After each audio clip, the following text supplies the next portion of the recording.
The hippies failed.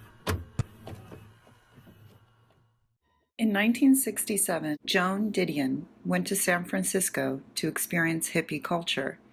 She wrote Slouching Towards Bethlehem, which references a W.B. Yeats poem about false salvation. Turning and turning in the widening gyre, the falcon cannot hear the falconer. Things fall apart, the center cannot hold. Mere anarchy is loosed upon the world. The blood-dimmed tide is loosed, and everywhere the ceremony of innocence is drowned. The best lack all conviction, while the worst are full of passionate intensity. Some have criticized her writing as aloof, but there is a cold truth to what she wrote about. The kids were not all right. When I finally find Otto, he says, I got something at my place that'll blow your mind. And when we get there, I see a child on the living room floor, wearing a reefer coat, reading a comic book. She keeps licking her ups in concentration, and the only off thing about her is that she's wearing white lipstick. 5 years old, Otto says, on acid. The 5-year-old's name is Susan, and she tells me she is in high kindergarten.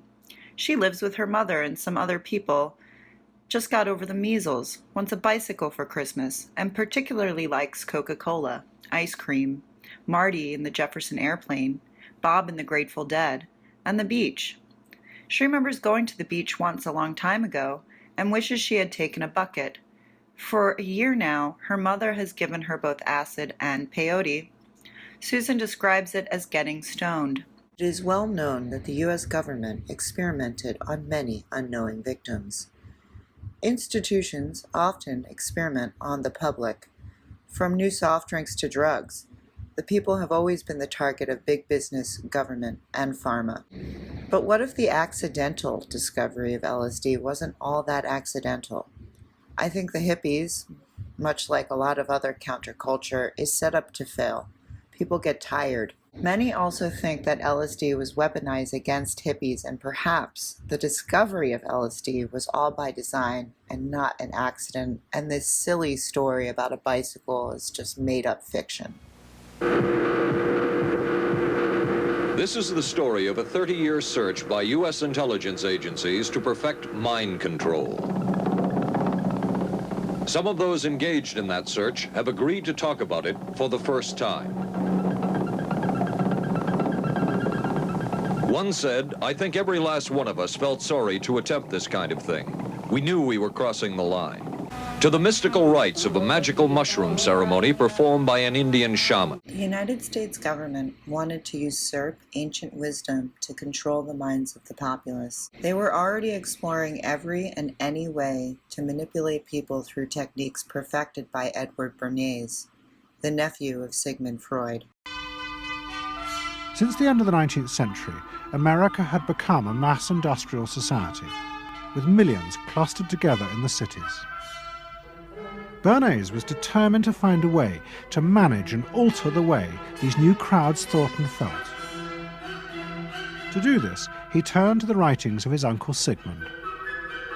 While in Paris, Bernays had sent his uncle a gift of some Havana cigars. In return, Freud had sent him a copy of his general introduction to psychoanalysis.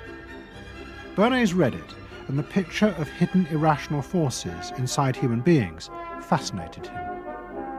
He wondered whether he might make money by manipulating the unconscious. To a Spanish bull ring. The bull has had electrodes implanted in the brain and is controlled by a scientist. Hippie culture was a false salvation, and LSD was a big part of it. The story we hear about LSD seems incoherent at best. A very popular YouTube channel called After School outright lies about how it was discovered.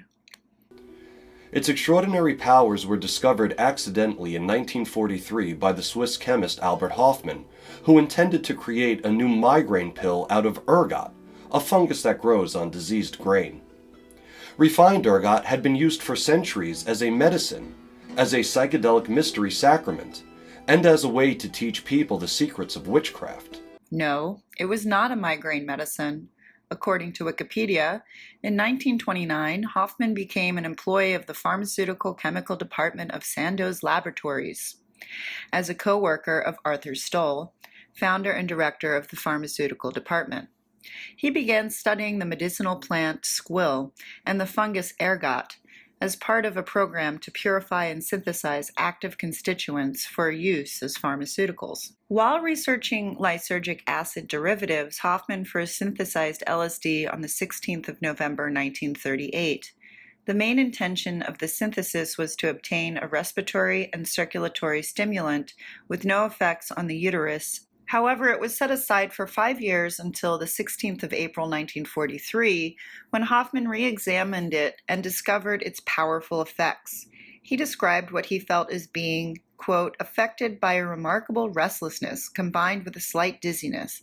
At home I lay down and sank into a not unpleasant, intoxicated-like condition, characterized by an extremely stimulated imagination. In a dreamlike state, with eyes closed, I found daylight to be unpleasantly glaring. I perceived an uninterrupted stream of fantastic pictures, extraordinary shapes, with intense kaleidoscopic play of colors. After some 2 hours in this condition, it faded away. Hoffman was working on a drug for pregnant women. Why would he shelve it for 5 years and then take some himself?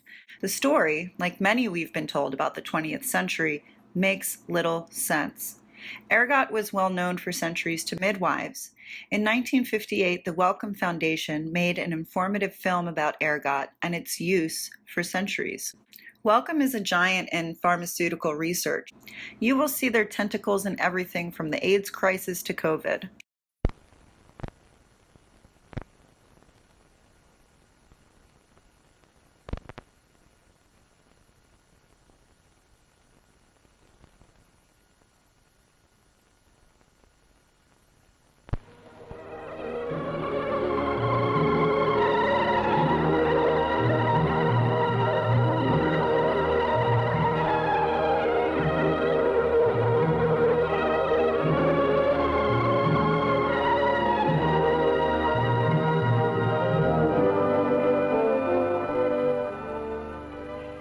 The black outgrowths on this head of rye are the sclerotia of ergot, Claviceps purpurea.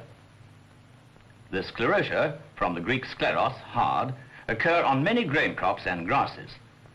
They contain a group of alkaloids, of which ergotamine, specific in the treatment of migraine, and ergometrine, of great value in obstetrics, are now the most widely used.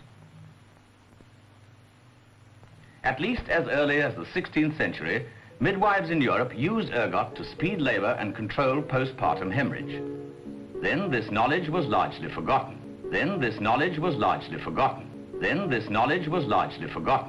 What Wellcome means to say is that these women were persecuted and murdered as witches. As the church and the medical industry grew, competition needed to be quashed. The more things change, the more they stay the same. Control of medical knowledge and reproduction needed to be established, and that is how they did it. It was rediscovered in the New World when John Stearns heard the tale in Massachusetts early in the 19th century. He drew the attention of doctors to its medicinal possibilities in obstetrics. They knew that ergot could be used for pregnant women, and I love this. I mean, he heard his story. I mean, doesn't this basically imply that the knowledge was never really even forgotten? The story of the discovery of LSD does not ring true, but its weaponization by the CIA is all too obvious. It is well documented that the CIA used LSD on unwilling people. Here's a quick one from Time, published in 2012. For a decade, the CIA conducted completely uncontrolled tests in which they drugged people unknowingly, then followed and watched them without intervening. In some cases, the agency used the drug to perform interrogations, but these procedures were conducted so inconsistently that they proved equally useless in providing useful data. LSD offered a trap door to enlightenment. It was a synthetic salvation that destroyed many people's minds, including the kids of Haight-Ashbury and unwilling participants of the experiments run by the CIA. Whatever story they want to weave for you about bike rides and rainbows is simply not true. It seems that the promotion of drug use as a path towards enlightenment is still a prominent feature in our culture. So I think, yes, LSD was unleashed into the hippie culture, and I don't think its discovery None of these stories make sense to me. I don't think the discovery was an accident. I mean, it just doesn't make any sense. He had this thing on the shelf for years and then just decided to take some himself, even though it was designed for pregnant women. Just anyway. I think it was just occult knowledge, and I think this guy who was experimenting with this stuff maybe knew it, and that's why he took some. Whatever they're telling you, don't drink the Kool-Aid. Sobriety, regular exercise, a routine, meditation, prayer, these are the keys to a path of true enlightenment, not LSD or any other drug. It is disturbing that our culture wants to disconnect people from God and themselves, and the story of LSD and hippies is just one such warning.